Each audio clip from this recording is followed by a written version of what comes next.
Next up, it's the Demographic User Group project, Ben Bond. And I suppose really a sort of special mention at this stage. Of the 20 projects, no fewer than 4 found supervisors at the University of Leeds School of Geography. So particular thanks to them. Ben. Good afternoon. I'm Ben Bond, as you can see on the slide, so I'll just get straight into it. Although it was with the DUG, my project overall, I was working particularly with Sainsbury's and M&S, so thanks to Mike and Annette for all their help. My project was mainly to identify and assess the strengths and weaknesses of different store location data sources. I split these into 3 sections. One was on commercial sources, which are the kinds like market locations, local data company, who already provide big companies with data for the store locations. I also looked at public sources, so ones that were held by the government that might be available to members of the public, but were not necessarily available for business purposes. And then finally, I looked at new types of data, such as crowdsourced data, websites that collected data from various places and made their own data sets. Throughout all of this, I was able to use Sainsbury's and M&S data to cross-check records I was finding to see how accurate they were. So overall, the methodology of the project was a lot of internet searching for the types of data that were available. I had discussions either by phone or through email with GIS professionals, academic users, to see what their opinions were on the matter. And yeah, just investigating what other sources were out there and how they fit into everything else, the scheme of things. So the highlights of the project, I was able to apply a lot of the academic knowledge that I'd got from my course in an actual practical setting, which was very useful for me. A lot of the data we use as part of our course we're given is very clean. It's easy to use, you can use it straight away. So collecting, assessing and creating data sets was an experience. You know, gaps in data, wrong records, missing fields, all sorts of different things. So it was quite an eye-opener to see how things work in the real world. Speaking to many different people, as I'm sure you've seen today, just from the speakers we've had, there's great differing opinions on the best use of data, who should be giving who data. So just speaking to different people, getting their ideas about how data can be used. And yeah, completing a project that is hopefully going to be useful to retailers. So the project overall, hopefully, will be able to allow retailers to assess the sources they use, determine if they can be better met from a different source.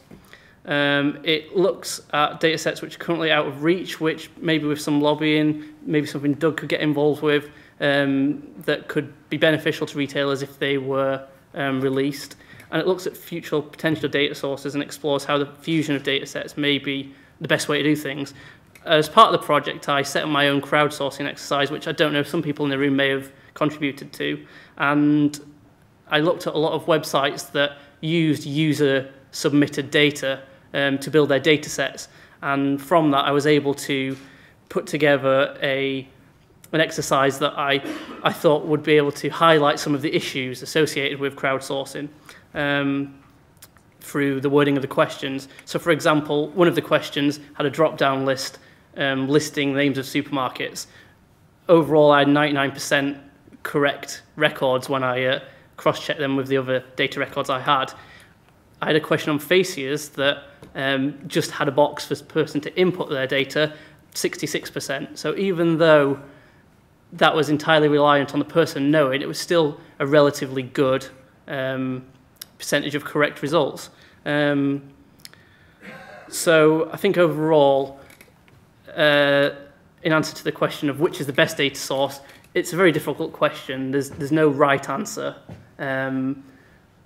Probably the best ones at the moment are the ones that people pay for, the private, the commercial sources. There's some very interesting government data that could definitely be used, especially for addresses, that's not currently available. And there's all sorts of other data sources, crowdsourced data, user data that different people have collected that in the future it could well be used to supplement other data sources.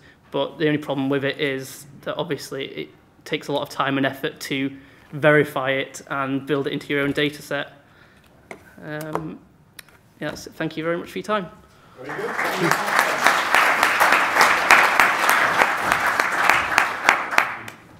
Okay, so we've got two projects were sponsored by Dixon's Retail Group.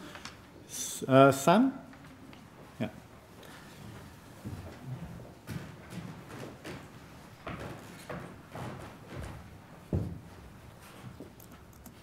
Hi, I'm Sam, and I've been working towards a Masters in Applied GIS at Kingston University, and this is just a quick summary of my research project, which was completed with support of Dixon's. The original briefing and abstract was provided with posed questions such as whether the growth of online sales is cannibalising stores, and if so, which areas of the country, and whether the internet hinders store performance or whether it can be complementary. So this led to me establishing the following aims and objectives. Firstly, to gain an understanding of public perceptions in regard to e-retail and online shopping. And that aspect was completed by conducting a literature review and doing a brief survey which was sent out. The core part comprised of a series of practical analyses, primarily using GIS software based on Dixon's data. So this included the analysis of customer sales data for online and in-store spend, and that was for the whole country by postcode sector level. And also analysing store performance over the past 5 years and exploring the most successful and least successful stores, and then relating that to some of the online customer sales data within those stores' catchments. So just some quick results, quick overview of some results. This is measured by, one measure looked at was a proportion of online spend as a total of all spend by postcode sector, and identifying some hotspots. And this basically identified some of the rural areas in the country, and this can be directly linked to distance to store.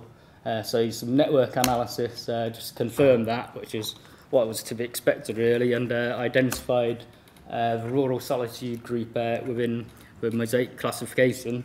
But in absolute terms of spend, that group is actually spending relatively little, and it was a suburban mindsets group that was found to be doing the most in terms of total spend.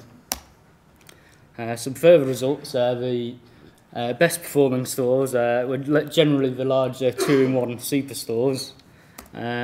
However, these were still noticed to be in areas with high online spend, and there was actually a very small and weak significance in terms of relationship between poor store performance and online sales. So just to conclude and some key findings, I think firstly the economic recession has obviously had a major impact, but ultimately the areas which still can afford to spend the most in the store also quite likely to be the same areas that will spend the most online. And so far the e-retail sector has largely been unaffected by the recession, and it is still a growing sector.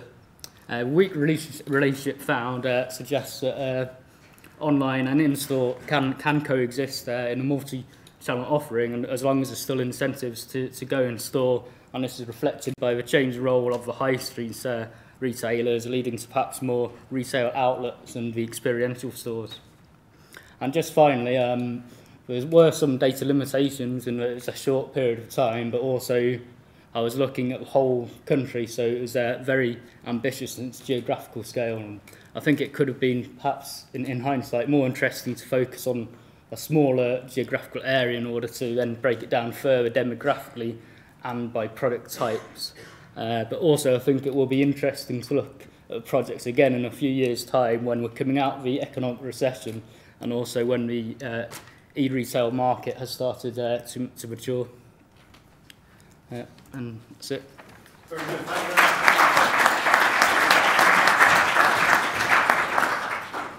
Next up, Dixon's 2, Guy.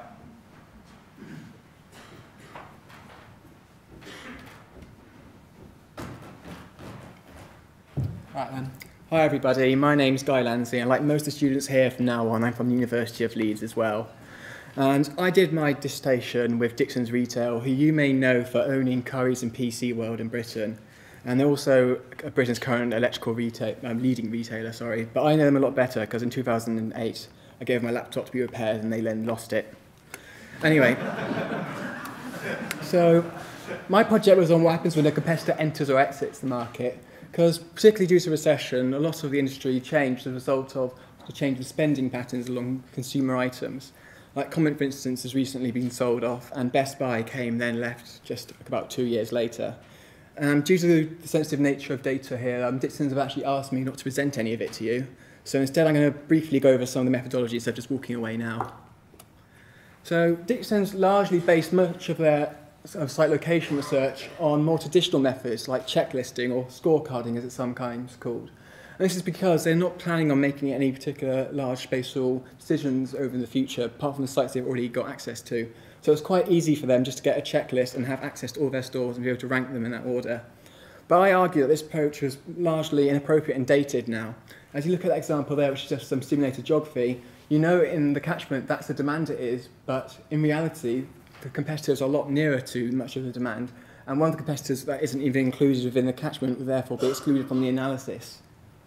And another means of applying data to it is by using regression analysis. We're looking at certain variables, by assessing the impacts of stores on their year-on-year sales. And that graph down the bottom there just shows the distance from the competitor store which is closed against the year-on-year sales. And what you can see is there's quite a high standard deviation. And that's because there are other variables that are influencing this relationship. And they may be influencing this relationship in different ways, as if they're different dimensions almost. So, for instance, some of the very, very high ones could be in very rural situations, while some of the lesser impacts could be in more densely compacted environments. So I set about going for a spatial interaction approach. This is an approach which seeks to model all the interactions between customers' flow of money and all the stores there based on the attractiveness of the stores and inversely against the distance from them. And it was quite hard for me in this sense because there's three main market types amongst the electronics industry, with PC goods, white goods and brown goods being like TVs and PC goods being like household appliances. And they have entirely different customer patterns, and also they vary by stores too. For instance, PC World concentrates solely on PC goods. So I managed to make a triangulated model which looked at these three different markets individually and sort of combined them at the end. And unfortunately, I can't quite show you what my conclusions were, but generally it was quite an accurate form of modelling. As you can see, I got quite good linear results, which modelled and coincided with my year-on-year results too. So, thank you. Very good.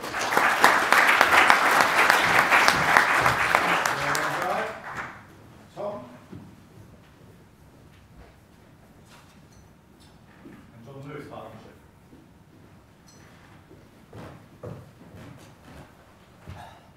I'm Thomas Murphy, and as you can see, okay. I'm a Leeds man through and through. I've been there for since 2008, and I've just finished my MSc in GIS. So the investigation dealt with the changing transport and travel habits of the population, and the impact that they have on retailers, their store networks, and retail centres in general, which led to these two project questions, which are on the poster outside. So the data used, there was both boundary data and attribute data. The attribute data was supplied by John Lewis and involved mainly cardholder data, but also data on the location of stores and their names. There was also specific data for the Sheffield store, which was the one that was analysed in the case study. It was for the whole of the UK, so the boundary data was downloaded for English, Scottish and Welsh administrative areas, and the English postal sectors were used for the Sheffield store analysis. The software used was SPSS and ARC and Excel to handle the original data. The methods was mainly general quantitative and spatial analysis, but there was also regression analyses to check the impact that different socioeconomic and spatial variables had on the spatial variation in market share of the Sheffield John Lewis store. The main highlight of the investigation was also the most difficult part of it, which was balancing the requirements of both an academic institution and a commercial organisation. They both had, not very different, but both had different requirements of myself and what they wanted out of the project. Working with real-world data and contact with John Lewis was especially rewarding, I suppose. And the ultimate commercial relevance of the project is that when a company has found out about the transport and travel habits of its customers, it can react to them and prepare for the future, and thus, if eventually, increase efficiency and profits. And that's it. I'd just like to thank Mr. Flood at John Lewis for giving me the opportunity to do such a challenging and interesting piece of work. Thank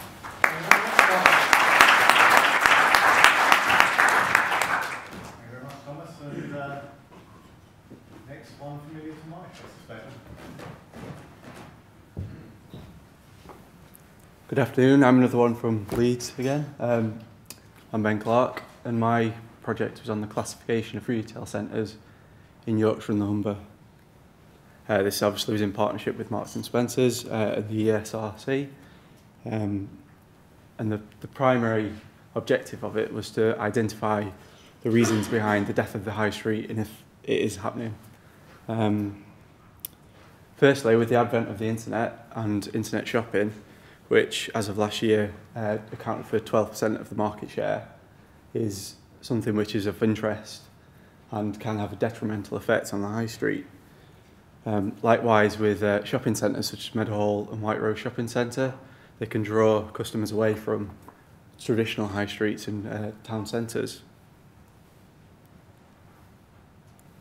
And to do this, we've wanted to identify which factors best identified high streets has been successful or failing. This was then to be inputted into a model to calculate all the factors, which would then produce results which would determine how well retail centres were doing within the region specified. So there's three clear steps to that process there. First of which, the factors, and within this we wanted to explore the variety of offer, the accessibility, the ease of shop, the size on offer, tourism and the attractiveness of shopping centres and retail centres. And this through literature review of academic literature, commercial literature and public literature was identified within 18 factors there.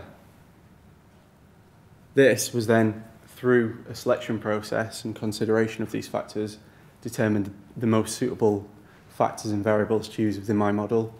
And this was supplied through Marks and Spencer's themselves, the local data company, Cameo classification for the catchment population, and microvision, which resulted in floor space, footfall, number of stores, vacancy rates, number and proportion of multiple retailers, catchment population, and the catchment population by a specified Cameo group.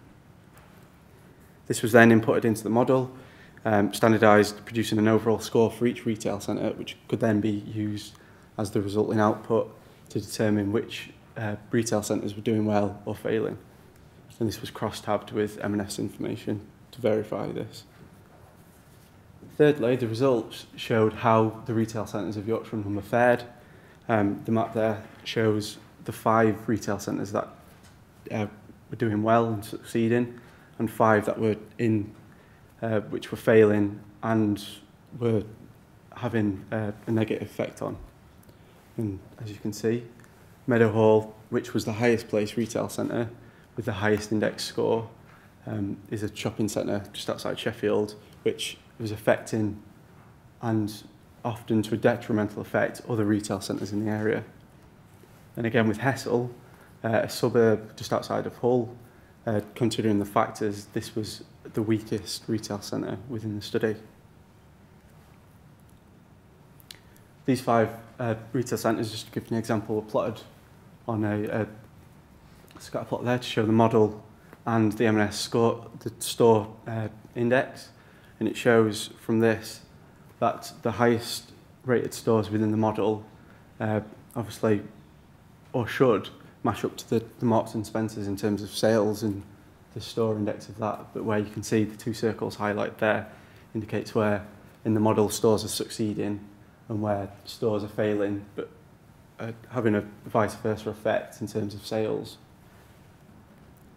Following this, you can investigate other factors to determine the strength of the retail centre, what could follow on from this, maybe even going into the national scale, increasing the study area from Yorkshire and the Humber. And that's my presentation. Thank you. Very good.